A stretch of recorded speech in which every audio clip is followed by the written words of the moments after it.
Njoo. Sikia, usiondoke. Angalia sasa.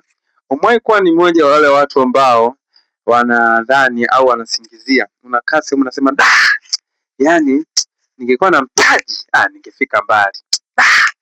Ningesomaga mimi shule. Ningekuwa mbali mwanangu. Hii biashara ningeanzaga mwaka jana. Yani mimi nikiolewa tu. Nikiolewa yani ndio itafanikiwa sana nikiolewa. Yani ningeoa. Yani nafeli kwa sababu fulani. Yani nikipata mtaji. Ndugu yangu unajidanganya.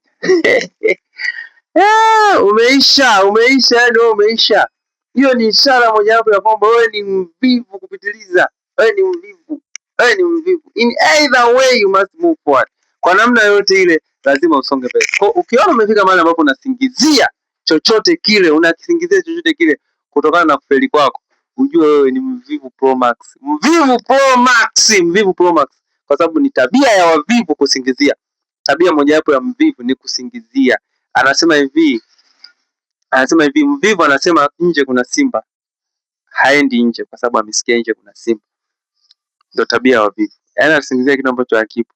Kwa hiyo inawezekana na wewe ni miongoni mwa watu ambao kuna kitu na kisingiziaga kwamba ndio kinakufelisha. Lakini the truth is that sio hicho kitu. Unaweza kusema ni mtaji, shule sikusoma, sikusomeshwa, niko mazingira mabaya. Sio sababu. Sababu ni kwamba wewe ni mvivu. Yaani sana hivyo visingizio. Kufanikiwa kwako, unakuta kufanikiwa kwako kwa sababu unasingizia kumebebwa na uvivu wako. Mazingira yote yale mtu mwenye bidii huwa anafanikiwa. Mimi umenipata. Hakikisha umenifollow hapo. Follow Kumbuka Channel na Mungu akubariki katika jina la Yesu Kristo. Amen.